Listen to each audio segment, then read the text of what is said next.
is used for painting demonstration. To spray a newly replaced panel, it is required to spray float coat primer so as to ensure the coating adhesion. Firstly, check the surface of the panel and spray float coat primer as per grinding-free primer process.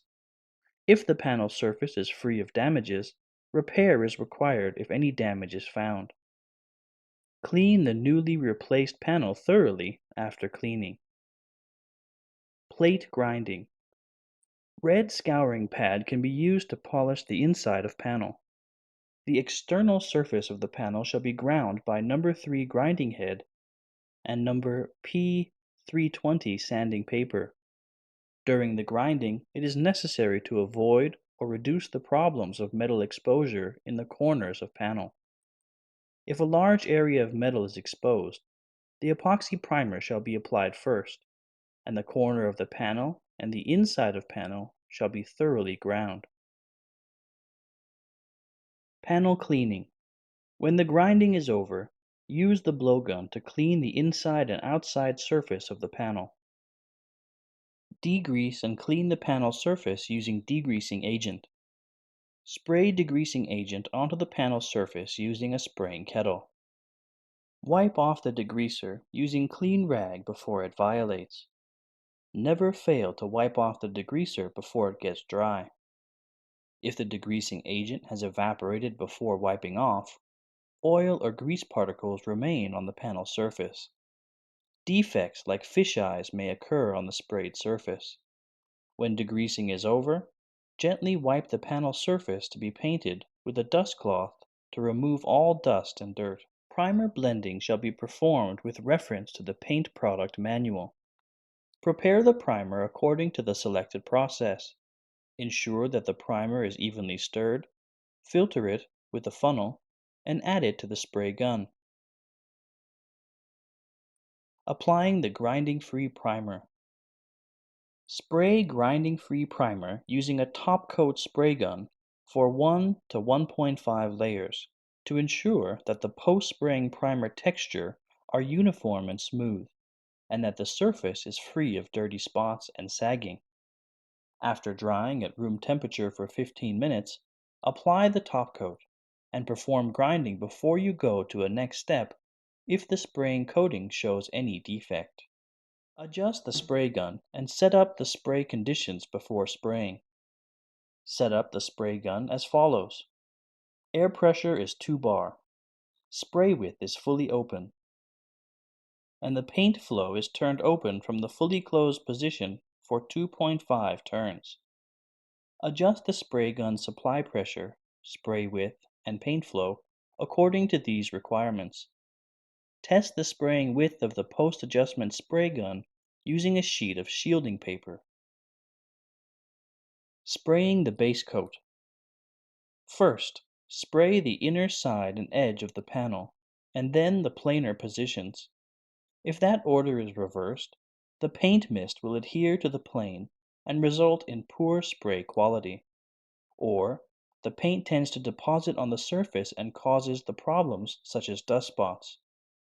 The spray gun shall also be moved from the top down, and a distance of approximately 20 centimeters shall be kept between the spray gun and the coating surface. Perform spraying with the 2/3 overlapping and allow forming a thin coat. Check and confirm that the surface is free of fish eyes and other defects. Thoroughly check and confirm the drying of the coating from different angles.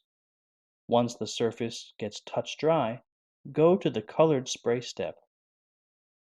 Colored spraying of base coat. Keep a distance of approximately 15 centimeters between the spray gun and the coating surface. Perform spraying with an overlapping of 3/4 to form a wet coating, and allow the coating to form a glossy appearance. Irradiate the coating surface using a fluorescent lamp light source to check the glossiness and the texture while uniformly spraying is performed. If the sprayed base coat is matte, the coating surface is roughened.